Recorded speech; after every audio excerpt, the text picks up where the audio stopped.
اللہ الرحمن الرحیم۔ السلام علیکم ورحمۃ اللہ وبرکاتہ۔ ہم آپ کو اپنے اس چینل حافظ وائس چینل کے اندر خوش آمدید کہتے ہیں۔ اگر آپ ہمارے اس چینل پہ نیو ہیں تو پلیز سبسکرائب کر دیں، لائک کر دیں، شیئر کر دیں اور گھنٹی کے بٹن کو دبانا مت بھولیے گا۔ ہم آپ کے لیے لے کر آئے ہیں حضرت مولانا قاری حنیف ملتانی صاحب کا خصوصی خطاب، سماعت فرمائیے گا۔ میں بھی سنتا ہوں، آپ بھی سنیں۔ تو اگر آپ کو ہماری یہ کاوش اچھی لگے تو پلیز سبسکرائب لازمی کیجیے گا اور خطاب پورا سنیے گا۔ چلتے ہیں خطاب کی طرف۔ اللہم صل علی محمد وعلی آل محمد کما صلیت علی ابراہیم وعلی آل ابراہیم انک حمید مجید۔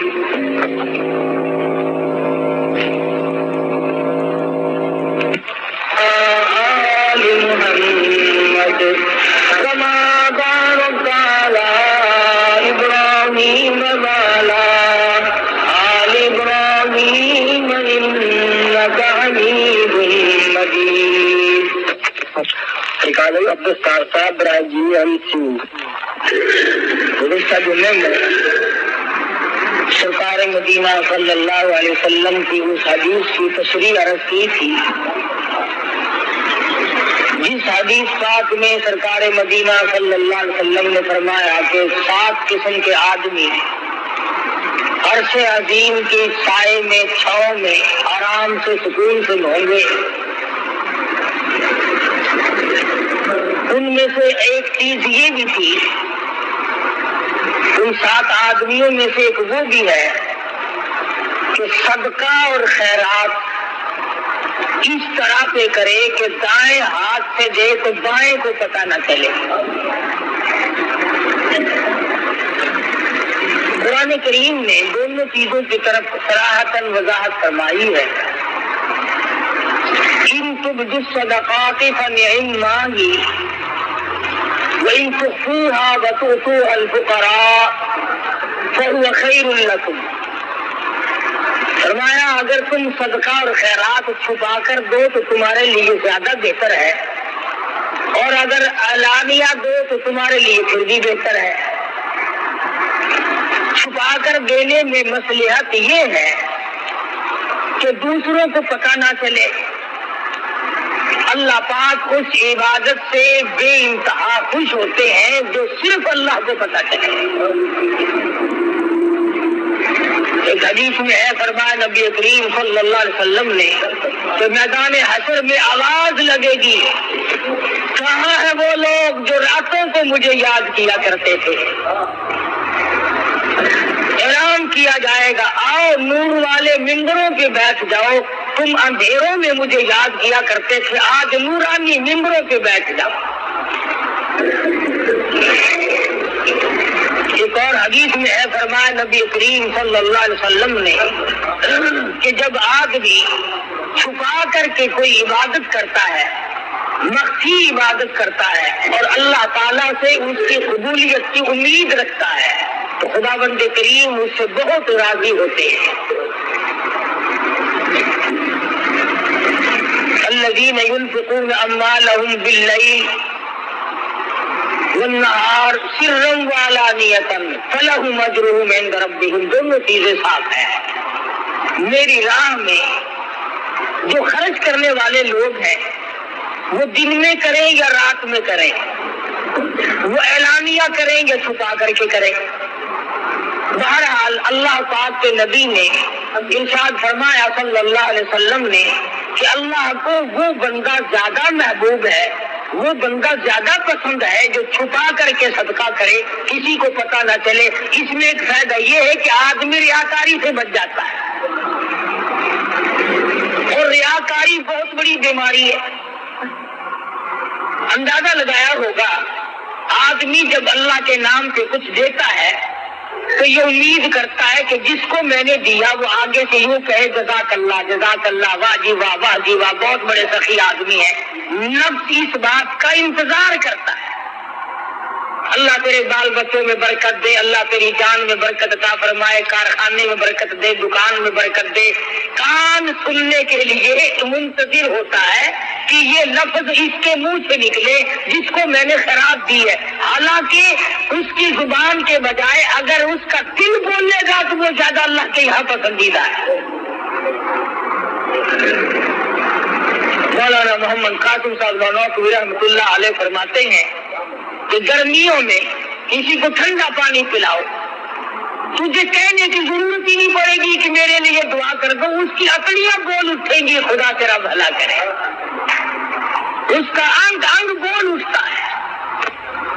پیاسے کو پانی ملے گا، اس کی اکڑیاں دعائیں دیں گی، بھوکے کو روٹی ملے گی، اس کی اکڑیاں دعائیں دیں گی، ننگے کو کپڑا ملے گا، اس کا دل دعائیں دے گا۔ پریشان حال کی جب مدد کرو گے وہ تمہاری تو سامنے کہے یا نہ کہے، بلکہ بہتر یہ ہے کہ تو سویا ہوا ہو اور وہ تیرے لیے سر سجدے میں رکھ کر دعا کرے، یا اللہ فلاں بندے نے میرے ساتھ سلوک کیا تو اس کا بھلا کرے۔ سفیان ثوری رحمۃ اللہ علیہ کے ساتھ سلوک کرتا تھا یحییٰ برمکی، بادشاہ وقت تھا، 1000 روپیہ مہینہ دیا کرتا تھا اللہ والے کو خرچ کے لیے۔ سفیان ثوری رحمۃ اللہ علیہ تہجد کے وقت سر سجدے میں رکھ کر دعا کرتے تھے، الہی یحییٰ برمکی نے میرے پیٹ کی کفالت کی، میری دنیا کی کفالت کی، میری دنیا کی ضروریات میں کام آ، اور پروردگار عالم میں اس کے لیے دعا کرتا ہوں تو اس کی قبر کی کفالت فرما۔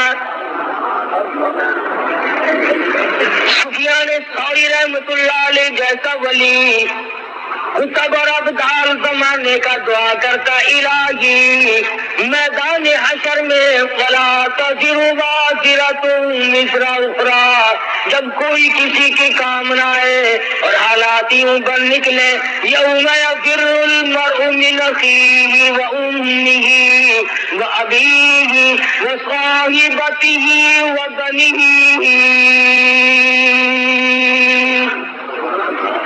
اما ابا بیوی اولاد کوئی بھی کسی کے کام آنے کے لیے تیار نہیں۔ سفیان ثوری رحمۃ اللہ علیہ سر سجدے میں رکھ کر دعا کرتے، الہی یحییٰ برمکی کی قیامت میں کفالت فرما۔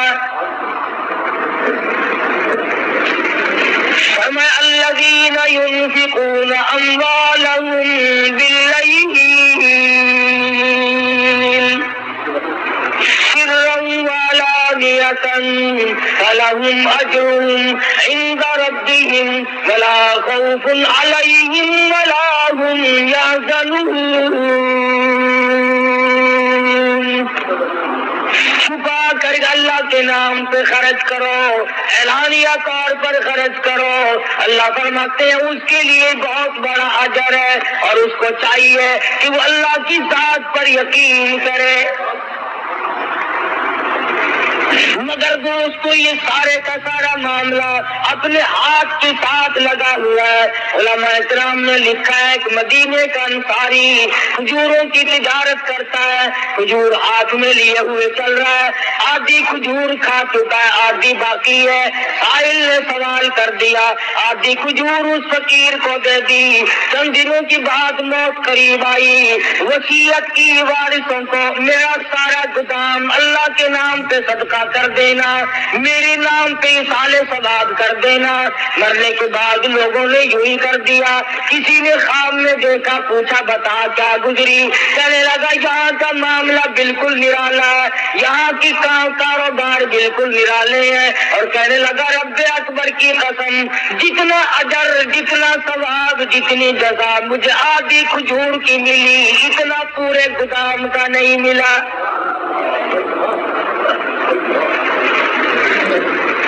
وہ میرے ہاتھ کی تھی، وہ میں نے اپنے ہاتھ سے دی تھی، اس میں کوئی ریا نہیں، اس میں کوئی دکھلاوا نہیں، اس میں کوئی نام بری نہیں تھی۔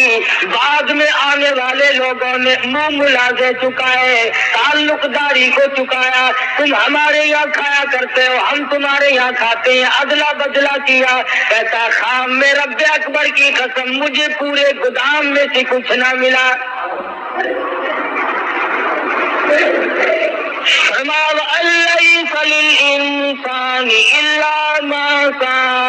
نہیں ملتا آدمی کو مگر اس کے ہاتھوں کی کرتوت۔ امام الانبیاء صلی اللہ علیہ وسلم کے ایک ایک فرمان کو کہاں تک آدمی بیان کرے گا، پوری دنیا اس میں سما سکتی ہے۔ کالی کملی والے محمد کریم صلی اللہ علیہ وسلم نے فرمایا ایک وہ آدمی بھی عرش کے چھاؤں میں آئے گا، سائے میں جگہ ملے گی، جس نے اللہ کے نام پہ صدقہ کیا، چھپا کے کیا، لینے والے کو بھی شرمندگی نہ ہو اور اسے بھی ریاکاری کا موقع نہ ملے اور دکھلاوے کا موقع نہ ملے۔ قرآن کریم میں مسلمانوں اپنے لیے دیے کو ضائع نہ کیا کرو۔ یا ایھا الذین آمنوا، او ایماندارو، لا تبطلوا صدقاتکم بالمن والعطا، برباد نہ کرو، خراب نہ کرو، تباہ نہ کر ڈالو، ختم نہ کر ڈالو اپنے لیے دیے کو۔ الہ العالمین ختم کیسے ہو جاتا ہے، برباد کیسے ہو جاتا ہے، ضائع کیوں کر ہو جاتا ہے؟ فرمایا بالمن والعطا، احسان جتلانا، ہم نے تیری ساتھ یوں کیا تھا۔ اس کے منہ پہ احسان جتلانے سے، اسے ذلیل کرنے سے آج تو بڑا آدمی بنتا ہے۔ کل ہم تجھے زکات دیا کرتے تھے، یاد کر فلاں وقت میں نے تجھے کرتا پہنایا تھا، یاد کر فلاں وقت میں ہم نے تیرے ساتھ یوں سلوک کیا تھا۔ اللہ کا قرآن کہتا ہے، خدا بند کریم فرماتے ہیں جب تو اس کو میرا مارتا ہے، اللہ فرماتے میرے بندے کا کلیجہ اکٹھا ہو جاتا ہے، اسے تکلیف ہوتی ہے، اور کسی بندے کو تکلیف دینا میرے یہاں جائز نہیں، اللہ کریم فرماتے ہیں۔ سب سے بڑی عبادت، سب سے بڑی نیکی، شیخ العرب والعجم حضرت مولانا سید حسین احمد صاحب مدنی نور اللہ مرکزہ، اللہ تعالیٰ کی کروڑ رحمت نازل ہو اس مرد مجاہد کی قبر مبارک پہ آمین کرو۔ حضرت والا کی خدمت میں 16 مہینے رہنے کا اتفاق ہوا، چوٹیوں میں بیٹھا ان لوگوں کی، بڑے بڑے عالم تشریف لاتے تھے، ہندوستان کے بھی اور دوسرے ملکوں کے بھی، اور حضرت والا سے وظیفہ پوچھتے تھے تو کچھ بتائیں ہمیں، آپ ایسا وظیفہ کریں جس سے نیک بن جائے۔ سبحان اللہ، اس وقت مجھے سمجھ نہیں آتا تھا، میرا بچپن تھا، اب قدر ہوتی ہے۔ فرمایا کرتے تھے سب سے بڑا وظیفہ یہ ہے کہ کسی کو ستاؤ مت، ہندو ہو، مسلمان ہو، مرد ہو، عورت ہو، حتیٰ کہ جانور ہو، جاندار کوئی بھی ہو، کسی کو دکھ مت دو۔ اور اگر آپ سوچیں تو یہ بہت مشکل وظیفہ ہے، یہ ورد بڑا مشکل ہے، تسبیح پھیرنی آسان ہے، نفل پڑھنے آسان ہے، لیکن اس وظیفے پہ عمل کرنا بڑا مشکل ہے کہ آدمی اپنے آپ کو بتائے کہ کسی کو ستانا نہیں، کسی کو پریشان نہیں کرنا۔ میں نے آپ سے قرض لے لیا کہ 1 مہینے میں دوں گا، آپ میرے پیچھے پھر رہے ہیں، سال گزر گیا، یہ ستانا نہیں۔ میں نعوذ باللہ کسی کی دھی بیٹی کے بارے میں غلط خیال کرتا ہوں، یہ کسی کی آبرو کو تک کر یہ کسی کو ستانا نہیں۔ تمام صورتیں اس میں داخل ہیں، سفر میں، حضر میں، گھر میں، کاروبار کرنے میں، ساری زندگی میں اگر آپ سوچیں تو یہ مسئلہ بڑا مشکل ہے کہ آدمی دوسرے کو تکلیف نہ دے۔ ہمارے یہاں تو سارے تکلیف دے کر کے کام بنتے ہیں، جب تک دوسرے کو تکلیف نہ دو اس وقت تک آدمی کی بڑھاپٹ نہیں نکلتی. اور ہمارے ملک کے لوگوں کا مزاج بن گیا مجبور سے کماؤ، جتنا زیادہ مجبور دیکھو اتنا زیادہ کماؤ. اڈوں پہ جا کے دیکھو، اسٹیشنوں پہ جا کے دیکھو، وہ لوٹ کھسوٹ ہے، وہ گند دکھتا ہے. وہ مسافر اتنا مجبور ہے کہ اللہ پاک نے ترس کھا کر سنتیں معاف کر دی، نفل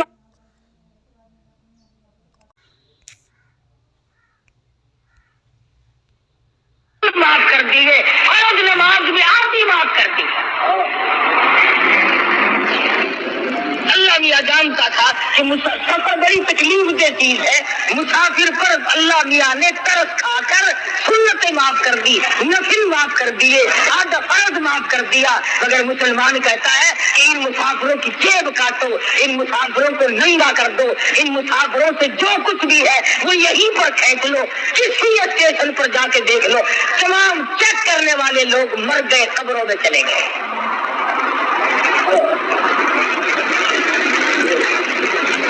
زہر بھی ملا کر کے بیچ ڈالو کوئی بات نہیں، 4 دن کی پکی ہوئی روٹی بیچتے رہو کوئی بات نہیں. سارے افسر مر گئے، سارے ڈاکٹر مر گئے، تمام انتظامیہ والے لوگ مر گئے. اور اگر ذرا کا پتہ چل جائے کہ فلاں جگہ سے 2 دکاندار لڑ رہے ہیں، وہاں فوراً پہنچیں گے کہ اس سے بھی مال ملے گا، اس سے بھی مال ملے گا. مال بٹورو جتنا بٹورا چاہتے ہو. میں پھر کہتا ہوں کہ ہم جتنا مال بٹور رہے ہیں بہت ممکن ہے کہ نہ ہمارے کام آئے نہ ہماری اولاد کے کام آئے. حالات ایسے ہیں. نظر ڈالو دنیا میں کیا ہو رہا ہے اس وقت.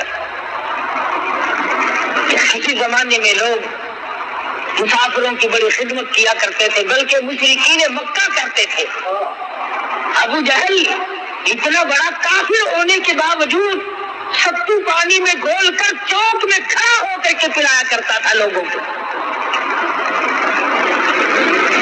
امیہ بن خلف لوگوں کو پانی پلایا کرتا تھا. آج مسلمان سے پانی تو مانگ کر کے دیکھیں آپ، کون کسی کو پانی پلاتا ہے؟ اور تمام جنتی بنے پھرتے ہو. امام الانبیاء صلی اللہ تعالی علیہ وسلم نے ارشاد فرما دیا کہ 7 آدمیوں کو عرش عظیم کی چھاؤں میں جگہ ملے گی. ان میں سے ایک وہ بھی ہے جو مکی طور پر صدقہ کرے. اللہ کی ذات جانے اور وہ جانے، کسی کو کوئی پتہ نہ چل سکے، بس اللہ تبارک و تعالیٰ کے نام پر جو دے دیا اس کو دے کر کے بھول جائے.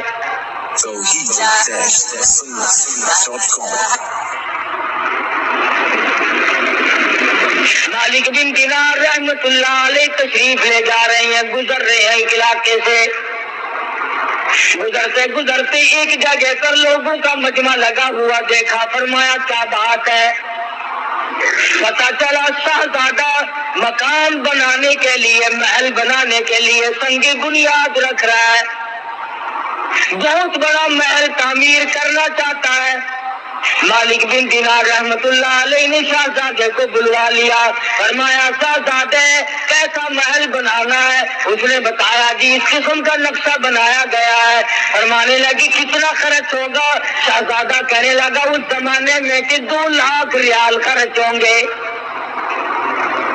مالک بن دینار رحمت اللہ علیہ فرمانے لگے بہت ممکن ہے کہ اس محل کے بنتے بنتے تیری موت آ جائے، بہت ممکن ہے یہ بن کر تیار ہو جائے پھر تیری موت آ جائے، تو اس میں رہائش بھی نہ رکھ سکے، تو اس کی چمک دھمک کو دیکھنے بھی نہ پائے. بہت ممکن ہے کچھ دنوں رہائش کرنے کے بعد افسوس کرتا ہوا اور حضرت کے ہاتھ ملتا ہوا دنیا سے چلا جائے. حضرت مالک بن دینار رحمت اللہ علیہ فرمانے لگے 2 لاکھ روپیہ مجھے دے دے، میں ایسے محل کا وعدہ کرتا ہوں جس میں تو داخل ہونے کے بعد کبھی نکلے گا نہیں.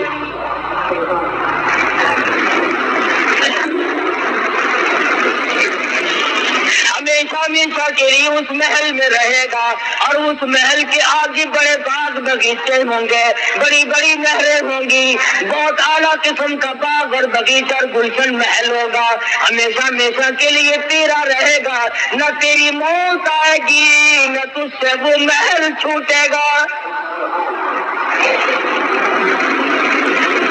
مسلمانوں میں یقین کا زمانہ تھا۔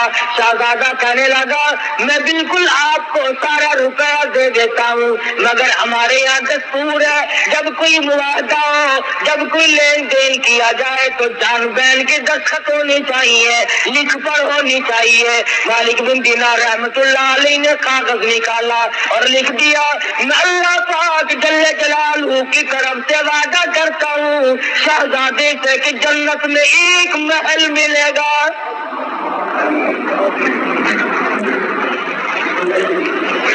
شہزادے نے محل پسند کر لیا۔ آج کل کا ہوتا ہے تو مولوی پیسے مارنے کا ڈھنگ بنا رہا ہے، جا تیرے جیسے ہزاروں دیکھ رکھی ہے، جنت ملے گی تو یوں ہی مل جائے گی، تڑپ نہیں، جذبہ نہیں، محبت نہیں۔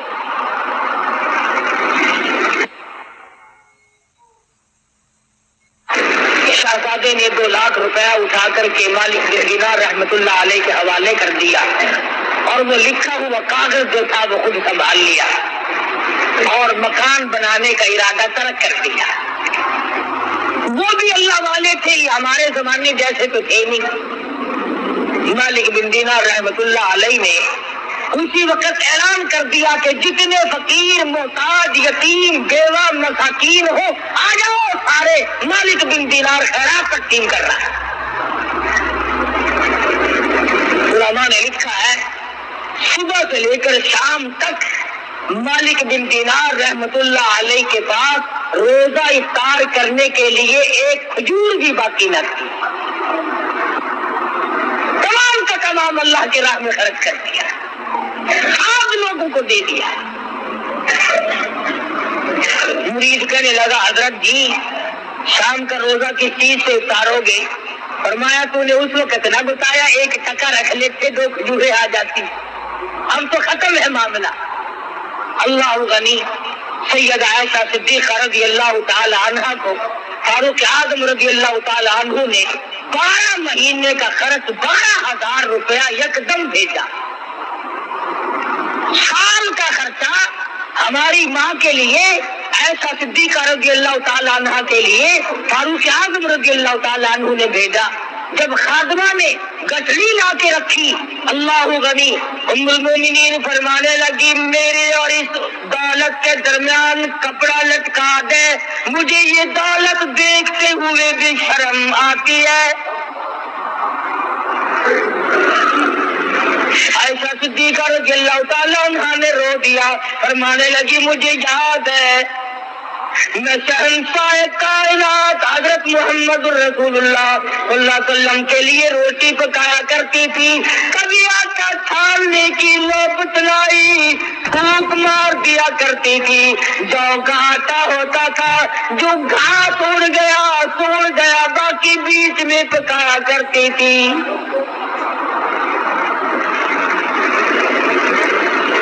فرماتی ہے زیتون کے تیل کا ڈبہ گھر میں رکھا تھا، وہ ختم ہو چکا تھا، اس کی تل چھل باقی تھی، نیچے ذرا سی گات باقی تھی، میل کچیل کا لگا ہوا تھا۔ عائشہ صدیقہ فرماتی ہے میں نے جو کی روٹی پہ وہ میل کچیل کا چپڑ دیا، مدنی کریم صلی اللہ علیہ وسلم نوش فرما رہے تھے اور فرمانے لگے عائشہ قیامت میں اس نعمت کا بھی سوال کیا جائے گا۔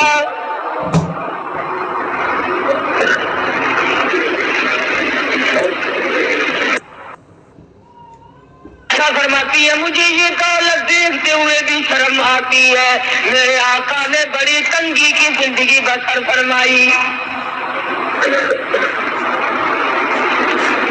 3 دن کے فاقے 4 دن کے عموماً فاقے جایا کرتے تھے۔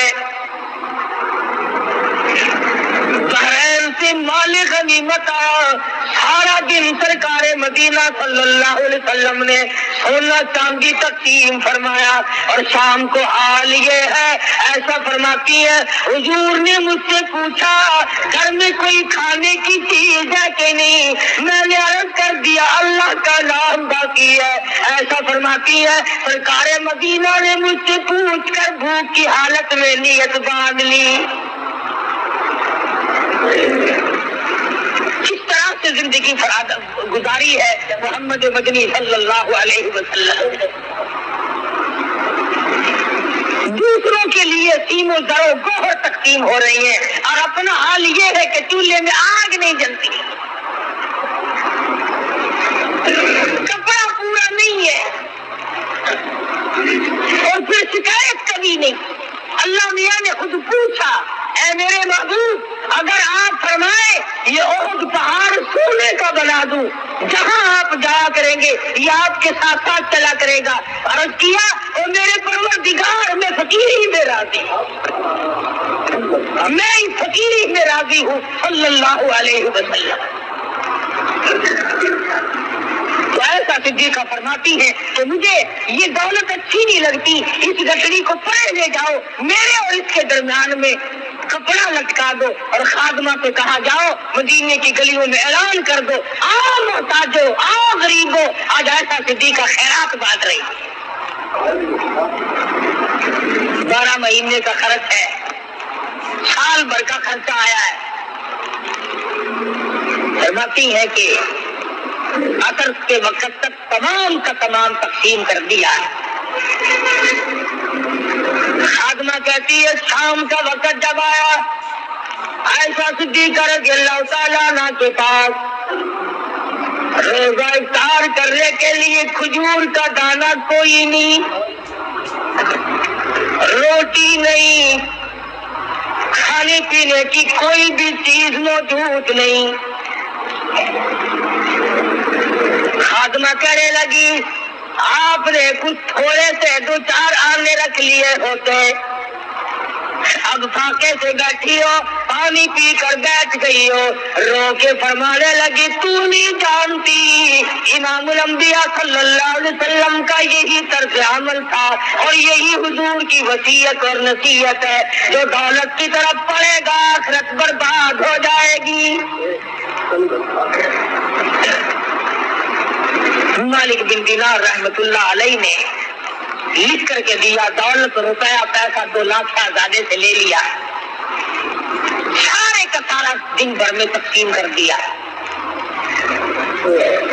تیسرے دن یا چوتھے روز تہجد کے لیے مالک بن دینار رحمت اللہ علیہ جو مصلی پہ کھڑے ہونے لگے تو پیروں میں اندھیرے میں کاغذ لگا، سچا تیرا نبی سچا تیرا خدا سچا، میں نے جنت میں اپنا محل پا لیا ہے، مجھے وہ محل مل گیا جس محل کے لیے تم نے وعدہ کیا تھا۔ بات ہے ساری یقین کی۔ تو حضور اکرم صلی اللہ علیہ وسلم نے یہ ارشاد فرمایا کہ 7 آدمیوں میں سے ایک وہ بھی عرش عظیم کے سائے میں ہوگا، چھاؤں میں ہوگا، جو صدقہ اور خیرات چھپا کے کرتا ہے اور اس نیت سے کرتا ہے کہ بس اللہ جانے اور میں جانوں۔ قرآن کریم میں اللہ کی راہ میں خرچ کرنے کی بہت بڑی فضیلت آئی ہے، اور ایک اور چیز خاص طور پر جو ہمیں کھٹکتی ہے اس کی بھی وضاحت فرمائی، فرمایا کے کرتا ہے اور اس نیت سے کرتا ہے کہ بس اللہ جانے اور میں جانوں۔ قرآن کریم میں اللہ کی راہ میں خرچ کرنے کی بہت بڑی فضیلت آئی ہے، اور ایک اور چیز خاص طور پر جو ہمیں کھٹکتی ہے اس کی بھی وضاحت فرمائی، فرمایا الشیطان یعدکم الفقر، شیطان تمہیں یہ کہتا ہے کہ اگر تم نے یوں ہی لینے دینے کا سلسلہ جاری رکھا تو کل کو تم خود تنگ ہو جاؤ گے۔ خلاص ہو جاؤ گے، کنگال ہو جاؤ گے، تمہارے پاس کچھ نہیں رہے گا اگر تم نے یوں ہی سلسلہ جاری رکھا۔ الشیطان یعدکم الفقر ویأمرکم بالفحشاء، جب بھی تم اللہ کے نام پہ صدقہ کرو گے، خیرات کرنا چاہو گے، کسی مسکین اور محتاج کو دینا چاہو گے، کسی عزیز و اقربا یتیم بیوہ کے ساتھ سلوک کرو گے، کسی ہمسایہ غریب کے ساتھ سلوک کرو گے، شیطان تمہیں فوراً کہے گا تھوڑا دے تھوڑا دے، اگر یوں ہی تو دیتا رہا تو تو ننگا ہو جائے گا۔ اللہ میاں فرماتے ہیں شیطان کا یہ وعدہ ہے اور میں تجھے وعدہ دیتا ہوں، واللہ یعدکم مغفرۃ منہ وفضلا، شیطان تجھے فقر کا وعدہ دیتا ہے، غریبی یاد دلاتا ہے، تو ننگا ہو جائے گا، مقابلے میں خدا وعدہ کرتا ہوں بخشش کا اور بڑھاوے کا، زیادتی کا، تو میرے نام پہ دیتا جا، میں بڑھاتا چلا جاؤں گا۔ واللہ یعدکم مغفرۃ منہ وفضلا، اللہ میاں فرماتے ہیں واللہ واسع علیم، میں بہت دینے والا ہوں، میرے خزانے میں کوئی کمی نہیں۔ اللہ فرماتے ہیں میں اب دیکھوں گا، ایک طرف تو میرا وعدہ ہے، ایک طرف شیطان کا وعدہ ہے، میں دیکھوں گا اب تم میرا کہنا مانتا ہے، یہ شیطان کا کہنا مانتا ہے۔ سارے مسائل ریاض سے دکھلاوے سے بچانے کے لیے ہے۔ امام غزالی رحمت اللہ علیہ نے اپنی کتاب میں لکھا ہے کہ ایک جگہ پر ایک درخت تھا، لوگ اس کی پوجا کرنے لگے، جیسا کہ ہمارے ملک میں بھی رواج ہے، فلاں جگہ جو چاند ہے بڑا برکت والا ہے، فلاں پیپل بڑا برکت والا ہے، فلاں بڑا برکت والا ہے، لوگوں میں چرچا ہو نکلتا ہے، پھر ملک بھر سے عورت مرد اس کی زیارت کے لیے ٹوٹ پڑتے ہیں۔ امام غزالی رحمہ اللہ نے لکھا ہے کہ ایک جگہ پر ایک درخت تھا جس کی پوجا پاٹ شروع ہو گئی اور خوب چل پڑی، وہاں ایک عابد رہتا تھا اللہ والا، اس کو جب پتا چلا تو وہ کلہاڑا لے کے چلا اس کو کاٹنے کے لیے کہ لوگ شرک کی بیماری میں پڑ گئے، تباہ ہو گئے، میں اس درخت کو ہی کاٹتا ہوں، نہ رہے گا بانس اور نہ بجے گی بانسری، لہذا شرک بند ہو جائے گا۔ تو راستے میں شیطان آدمی کی شکل بنا کے ملا، وہ کہنے لگا صوفی جی کہاں چلے؟ میں درخت کو کاٹوں گا جس پر لوگ منتیں مان رہے ہیں، شرک ہو رہا ہے خدا کی ذات کے سوا۔ کہنے لگا تیرا کیا بگڑتا ہے، تجھے کیا نقصان ہے؟ مگر اچھا شرک ہوتا رہے، میرا نقصان کوئی نہیں، مخلوق شرک میں مبتلا ہو کر تباہ ہوتی رہے، آخرت برباد ہو جائے، دنیا برباد ہو جائے، میں بیٹھا دیکھتا رہوں۔ تو شیطان میں اور اس ولی میں کشتی ہوئی، لڑ پڑے آپس میں، اللہ والے نے سر اٹھایا اور زمین پہ پٹک کے مارا اور چھاتی پہ چڑھ بیٹھا۔ شیطان کہنے لگا ذرا نیچے اتریو، ایک بات بتاؤں گا تجھے، ذرا نیچے اتر۔ اس نے کہا کیا بتا، تیرا کیا مطلب ہے کہ اس درخت کو کاٹوں گا شرک بند ہوگا، لوگ اللہ اللہ کریں گے؟ اس نے کہا بات سن، اگر تجھے اللہ ہی اللہ کرنی مقصود ہے اور لوگوں کا فائدہ مقصود ہے، تیرے تکیے کے نیچے 10 روپے روز ملا کریں گے، تو غریبوں کو تقسیم کریو، بھوکوں کا پیٹ بھرے گا، دعا کریں گے، کتنا فائدہ ہوگا؟ 10 روپے روز ملا کریں گے تیرے سرانے کے نیچے، مگر اس درخت کو نہ کاٹ۔ صوفی جی بیچارے آ گئے قابو، اس نے کہا بھی یہ کوئی کم نیکی تو نہیں، اور اس زمانے کے 10 روپے آج کے 10 روپے نہیں جو پھونک مارنے ڈھونڈ جائے، کہ 10 روپے میں تو خدا جانے کتنوں کا پیٹ بھرے گا، کتنوں کو کپڑا پہناؤں گا، کتنوں کی دوا دارو کروں گا، کتنوں کی مشکل آسان ہوگی، درخت کاٹنے سے مجھے کیا ملے گا؟ صوفی جی کی سمجھ میں آئی، کلاڑا رکھا، مسلے پہ بیٹھ گئے، رات کو سوئے, صبح کو سرانے کے نیچے سے باقی 10 روپے ملے, کہنے لگا بہت اچھی بات, یہ تو مزے ہو گئے بھائی, اور اللہ کی راہ میں خرچ کر دیے. دوسرے دن بھی سرانا اٹھا کے دیکھا, صبح کو پھر 10 روپے مل گئے, کچھ لگے شیطان ہے تو سچا بھائی. تیسرے دن سرانا اٹھایا تو ہے ہی نہیں, گڑی اٹھا کے دیکھی کہ شاید گڑی کے نیچے جلدی میں رکھ گیا ہو, وہاں بھی نہیں. چارپائی کے نیچے ڈھانک رہے ہیں, مٹی کرید رہے ہیں, شاید ادھر ادھر گر گئے, ہو ہی نہیں. وہ کہاں تھے؟ لگا اچھا, پھر اٹھایا کلاڑا اور پھر اس طرف کی طرف چلے, اور پھر راستے میں ملا. امام غزالی رحمت اللہ علیہ نے لکھا ہے, کہنے لگا کہاں چلے؟ اس طرف تو کاٹوں گا, لوگ شرک کرتے ہیں. اس نے کہا وہ بتایا تھا تجھے 10 روپے ملا کریں گے, انہوں نے کہا بے ایمان ہو گیا تھا, 2 دن تو ملے, آج تو بالکل نہیں ملا, ایک آنا بھی نہیں وہاں. تو اب جو شیطان میں اور اس ولی میں کشتی ہوئی, اب ولی نیچے شیطان اوپر, اب وہ نیچے دبا لیا اور شیطان اوپر چڑھ بیٹھا. کہنے لگا تو ذرا ٹھہر, یہ بات بتا, اس دن تو نیچے تھا میں اوپر تھا, آج میں نیچے ہوں تو اوپر, اس کی کیا وجہ ہے؟ تو کہنے لگا میری بیماری مجھ سے پوچھتا ہے. اس نے کہا بتا تو صحیح. کہنے لگا اس دن تیرا غصہ صرف اللہ کے لیے تھا, اس دن جو تیرا غصہ تھا, ناراضگی تھی, وہ اللہ کی رضا کے لیے تھی, اور اللہ کے لیے تھی, للہ تھی, اس میں تیرا کچھ شامل نہ تھا. آج کے غصے میں یہ بھی تو شامل ہے نا, ملے, اس لیے ملاوٹ ہو گئی غصے میں, اس لیے میں اوپر آ گیا, جناب نیچے چلے گئے. علماء نے لکھا ہے کہ اگر غصے میں ملاوٹ ہو جانے سے شیطان کے نیچے آدمی آ جاتا ہے, عبادت میں جب شیطان کا ہماری ریاکاری اور دکھلاوے کو دخل ہوگا تو پھر شیطان کے نیچے کیوں نہ آئیں گے؟ اس لیے فرمایا کہ ریاکاری سے بچنا ہے, دکھلاوے سے بچنا ہے. کئی لوگ نماز پڑھتے ہیں, جب لوگوں میں نماز پڑھیں گے وہ لمبا سجدہ, لمبا رکوع, بڑی لمبی اتحیات, بڑی لمبی قرات, اور جب اکیلا پڑھے تو چل میں آیا, ٹھک ٹھک ختم کی, وہ گئے ادھر گئے, دیر ہی نہیں لگتی. بعض اماموں کا یہ حال ہے, جماعت کراویں گے تو بڑی لمبی چوڑی نماز, اور بعد میں 2 سنتیں اگر پڑھنی ہے نا تو مقتدی سارے کھڑے ہیں, مولوی صاحب پڑھ کے چلے بھی گئے.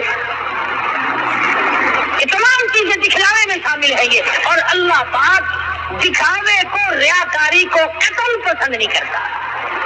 وہ زکات ہو, وہ نماز ہو, وہ حج ہو, وہ عبادت ہو, وہ خیرات ہو, کوئی چیز بھی ہو, اللہ پاک کہتا ہے جو کرنا میرے لیے کر,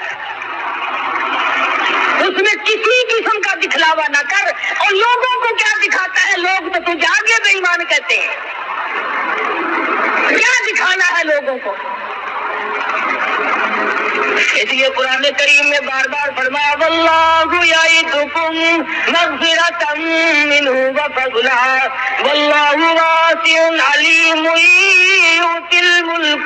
یؤتی الحکمۃ من یشاء. اور لوگوں میں خدا وعدہ کرتا ہوں جو میرے نام پر تم خرچ کرو گے, میں مالک تو میں ہی ہوں, بیماری پہ خرچ کرا دوں گا, مقدمے پہ خرچ کرا دوں گا, پریشانیوں میں خرچ کرا دوں گا, فضولیات میں خرچ کرا دوں گا, سینما تھیٹر تماشوں پہ خرچ کرا دوں گا. اور اگر تم صرف لوجہ اللہ کرو گے, فرمایا واللہ یعدکم مغفرۃ منہ وفضلا. سب سے پہلے تو میری طرف سے بخشش کا وعدہ ہے. اتنی بڑی بات ہے کہ خود مالک یہ فرمائے کہ جب تو آئے گا میں تیرے لیے جنت تیار لیے کھڑا ہوں. بڑی اچھی بات کہی. کہتا کہ ان سے تھوڑی سی لگاوٹ اثر میں کام آ گئی, ان سے تھوڑی سی لگاوٹ اثر میں کام آ گئی. مغفرت ہے جستجو میں میرے گھبرائی ہوئی. بخشش تلاش کرتی ہے, کیا مزے کی بات ہے. امام الانبیاء صلی اللہ تعالی علیہ وسلم وسلم آواز دیں، خود اللہ پاک کی طرف سے اعلان ہو، آئے وہ لوگ، کہاں گئے وہ لوگ جو اپنی ضروریات میں سے نکال کر، اپنے خرچے میں سے نکال کر میرے نام پر دیا کرتے تھے، جن کا یہ خیال تھا کہ ہم اس کا بدلہ اللہ سے حاصل کریں گے۔ فَلَهُمْ أَجْرُهُمْ عِنْدَ رَبِّهِمْ وَلَا خَوْفٌ عَلَيْهِمْ وَلَا هُمْ يَحْزَنُونَ۔ اتنا کرنے والے لوگ تھے، کیا بتاؤں کہ گزشتہ زمانے کے لوگوں نے کس کس طریقے سے کمائی کر کے اپنی آخرت کو بنایا۔ آج ہم آخرت کا تو نام بھی نہیں لیتے، میرے تیرے دماغ میں یہ بات ہی نہیں کہ ہم اس دنیا کو چھوڑ بھی جائیں گے، قبر کی زندگی بھی آئے گی، حشر بھی آنا ہے، قیامت بھی آنی ہے، پلسرات بھی آنی ہے، ہم لوگوں کے دماغ میں تو یہ بات آئی ہی نہیں۔ حالانکہ میں اور آپ اس نبی کے امتی ہیں، اس سرکار مدینہ صلی اللہ علیہ وسلم کی امتی ہے۔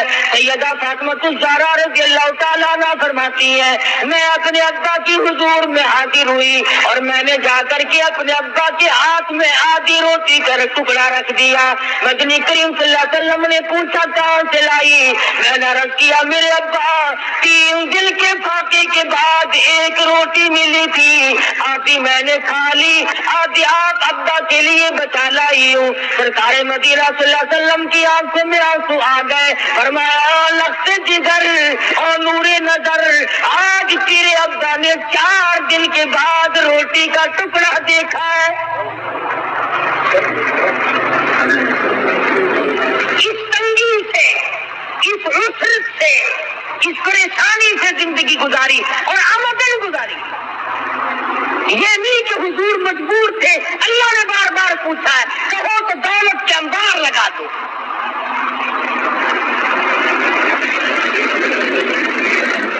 آج ہم پوچھو ان سے جو اہل بیت کی محبت کا دعویٰ کرتے ہیں، جس قدر دوڑے پھرتے ہیں دولت کے پیچھے، نماز معاف ہے، روزے معاف ہے، اللہ کے قرآن کو نہیں مانتے، نبی کے فرمان کو نہیں مانتے۔ آؤ میں تمہیں بتلاؤں کہ اہل بیت کی محبت ہم کرتے ہیں یا تم کرتے ہو۔ سرکار مدینہ صلی اللہ علیہ وسلم تشریف لائے، لخت جگر کے دروازے پہ فاطمہ الزہرا کے مکان پر دروازے پہ کھڑے ہو کر فرمایا بیٹی میں گھر میں آؤں، داخل ہو سکتا ہوں؟ اندر سے آواز آئی پہلے تشریف لانے سے پہلے اپنی چادر اندر پھینک دو، اپنی چادر اندر پھینک دو۔ حضور اکرم صلی اللہ علیہ وسلم نے چادر پھینکی، اندر تشریف لائے، فرمایا بیٹی کیا ہوا؟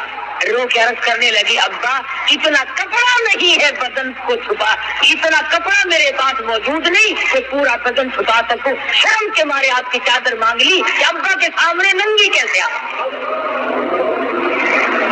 یہ ہے مدنی کریم صلی اللہ علیہ وسلم کی بیٹی کا اسوہ حسنہ، اور یہ ہے اس کی زندگی جس کا نام لے کر آج بدماشی پھیلائی جا رہی ہے، جس کا نام لے کر آج دولت سمیٹی جا رہی ہے۔ اگر نبی کی بیٹی سے محبت کرتے ہو تو آؤ، پھر کیوں مارے پھرتے ہو؟ کیوں تم نے رات دن چکر بازی بنا رکھی ہے؟ سود نہیں چھوڑتے، نبی کی بیٹی کے پاس بدن چھپانے کے لیے کپڑا نہیں، اور تو سود کھا رہا، سود کھا رہا ہے۔ مسلمان کہلاتے ہو اپنے آپ کو سود کھا کے۔ کر رہا تھا کہ ہم اپنے آپ کو بدلیں گے کب؟ کون سا وقت ہوگا کہ ہم اپنے آپ کو آخرت کے لیے تیار کریں گے؟ فرمایا بالآخرۃ خیر لمن اتقی ولا تظلمون فتیلا، اور میرے بندو آخرت تو پرہیزگاروں کے لیے ہے۔ دل کی پرہیزگاری اختیار کرو، دماغ کے اندر پرہیزگاری پیدا کرو، اپنے ہاتھ کے اندر تقوی اختیار کرو، اپنی آنکھ میں تقوی پیدا کرو، اپنے رات دن کے نظام میں اللہ کا خوف پیدا کرو، رات کو سوچو، دن کو سوچو، آخر بن کیا رہا؟ ہمارے یہاں غور و فکر کا مادہ ہی ختم ہو گیا۔ صحابیات نے، صحابہ اکرام رضوان اللہ تعالی علیہ مجمعین نے کس طرح پر اپنی زندگی پوری فرمائی، بادشاہ ہو کر، بادشاہ ہو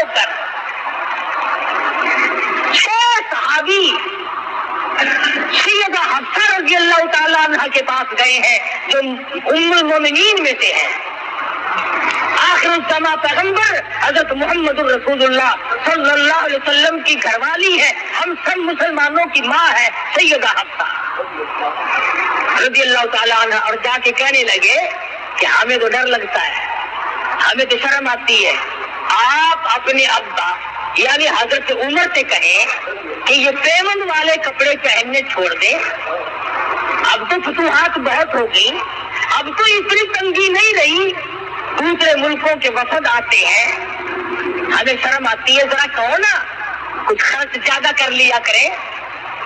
حضرت عمر رضی اللہ تعالیٰ عنہ جب اپنی بیٹی کے یہاں تشریف لائے تو کہا ابا جان کچھ زندگی بدلو، کچھ رنگ ڈھنگ بدلو، اب تو الحمدللہ اللہ کا کرم ہے فتوحات ہو رہی ہے، تمام مسلمان چاہتے ہیں کہ آپ اپنی حالت کو بدل لیں۔ فاروق اعظم رضی اللہ تعالیٰ عنہ رونے لگے، فرمایا افسوس ان آدمیوں کے اگر تو نام بتا دے وہ آنے والے کون کون تھے، درے مار مار کر ان کے چہرے بگاڑ دوں گا۔ اے حفصہ تو خود بتا، امام الانبیاء صلی اللہ علیہ وسلم کا جب آخری وقت آیا، آپ کی وفات ہوئی، آپ کی موت آئی، کیسے کپڑے تھے؟ حفصہ نے رو دیا، اور سیدہ حفصہ رضی اللہ تعالیٰ عنہ فرماتی ہے میری آنکھوں نے دیکھا امام الانبیاء صلی اللہ علیہ وسلم کے آخری لباس میں کئی پیوند لگے تھے۔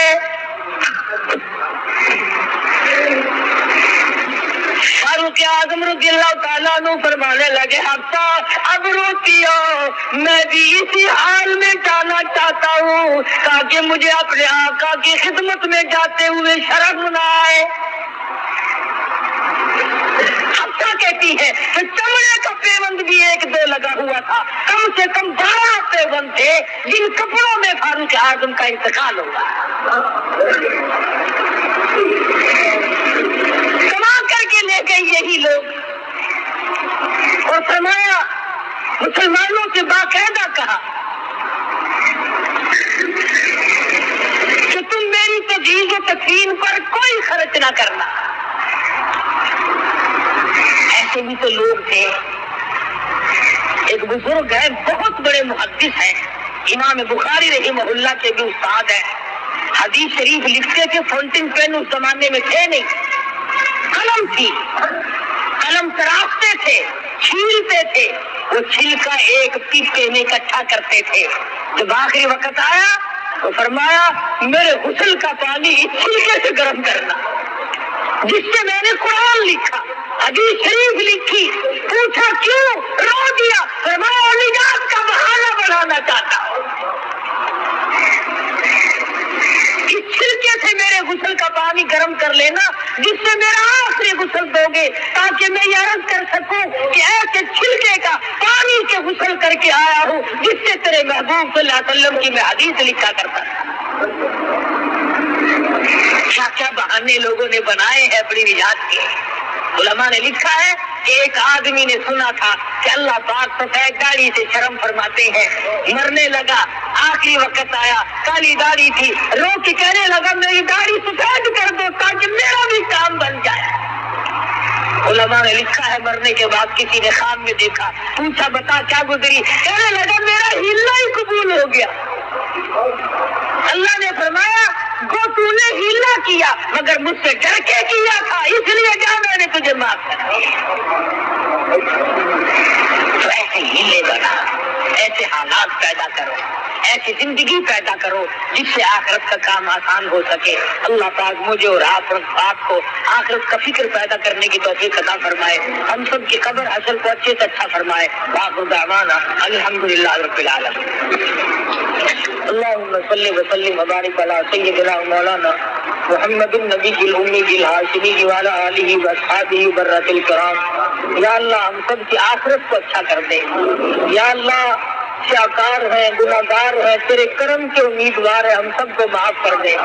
یا اللہ ہم سب کی بخشش فرما دے، ہم سب کے ماں باپ کی بخشش فرما دے، ہم سب کے باپ دادا عزیز و اقربا رشتے دار، ساس سسر، یا اللہ سبھی کی مغفرت فرما دے۔ الہ العالمین کل امت کی بخشش فرما دے، پوری دنیا کے مسلمانوں کی بخشش فرما دے۔ یا اللہ شرک، کفر اور بدعت کی لعنت سے بچا۔ یا اللہ ہم سب کو نبی پاک صلی اللہ علیہ وسلم کی غلامی نصیب فرما، غلامی میں موت آئے، غلامی میں حشر ہو۔ ہم سب کی اولاد کو نیک اور نمازی بنا، ہم سب کے معاشرے اور ماحول کو اچھے سے اچھا فرما۔ یا اللہ سب بیماروں کو شفا عطا فرما، سبھی کی مشکلوں کو آسان فرما دے، سب کی پریشانیوں کو دور فرما۔ مالک کائنات اس مسجد کو قیامت تک آباد فرما۔ یا اللہ اس مدرسے کو دین کے لیے چشمہ بنا۔ پروردگار عالم ہم سب کو قرآن کریم کی محبت نصیب فرما، عظمت نصیب فرما۔ ایک مائی ہے جس کے پاس لڑکیاں ہی لڑکیاں ہیں، دعا کر دو اللہ پاک نرینہ اولاد عطا فرمائے۔ الہ العالمین تمام مسلمانوں کی بگڑی بنا دے۔ یا اللہ سب حاجت مندوں کی حاجتوں کو پورا فرما۔ الہی سب کی جھولیاں بھر دے، سب کے کاروبار کو اچھے سے اچھا فرما دے، جس کے ذمہ قرض کو ادا کرنے کی صورتیں پیدا فرما، سب کے روزی رزق میں برکت عطا فرما۔ یا اللہ رزق حلال نصیب فرما۔ الہی کسی کو کسی کا محتاج نہ بنا، اپنے دروازے سے ہم فقیروں کی جھولیاں بھر دے۔ ربنا تقبل منا انک انت السمیع العلیم وتب علینا انک انت التواب الرحیم صلی اللہ علی حبیبہ محمد وعلی اصحابہ اجمعین۔ السلام علیکم، نعیم اختر چینل میں آپ سب دوستوں کو خوش آمدید۔ دنیا کی حقیقت اس موضوع پر خطاب فرما رہے ہیں حضرت مولانا قاری محمد حنیف صاحب ملتانی رحمۃ اللہ تعالی علیہ۔ یہ بیان حضرت قاری صاحب نے ملتان میں کیا تھا، تو آئیے ہم سب مل کر حضرت قاری صاحب کا یہ بیان سنتے ہیں۔ محترم بزرگوں، عزیز دوستوں، اللہ تبارک و تعالی جل شانہ کا کتنا بڑا کرم اور احسان ہوا کہ مجھے اور آپ کو اپنے اور اپنے حبیب صلی اللہ علیہ وسلم کے ذکر خیر کے لیے جمع فرما دیا۔ مجھے اس بات کی انتہائی خوشی ہوئی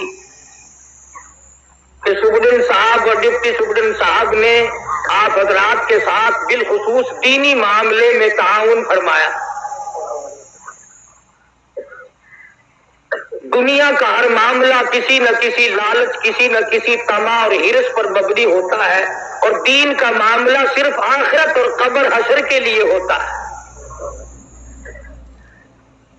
بہت ممکن ہے کہ اللہ پاک ان کی اسی نیکی کو ذریعہ نجات بنا دے، اور میں آپ حضرات سے بھی یہ گزارش کروں گا کہ جیسے انہوں نے آپ کے ساتھ تعاون کیا، ہر معاملے میں آپ بھی تعاون کیا کریں۔ حدیث پاک میں آتا ہے، فرمایا محمد عربی صلی اللہ علیہ وسلم نے کہ جب مسلمان کی خیر خواہی کا ارادہ کرتا ہے، اللہ پاک کے عرش عظیم کے نیچے ایک فرشتہ ہے، اسی وقت سوال کرتا ہے الہ العالمین میں اس کے لیے کتنا بڑا اجر لکھوں؟ اللہ پاک فرماتے ہیں یہ خیر خواہی کر رہا ہے دوسرے کی، جتنا تیرا جی چاہے اتنا لکھ دے۔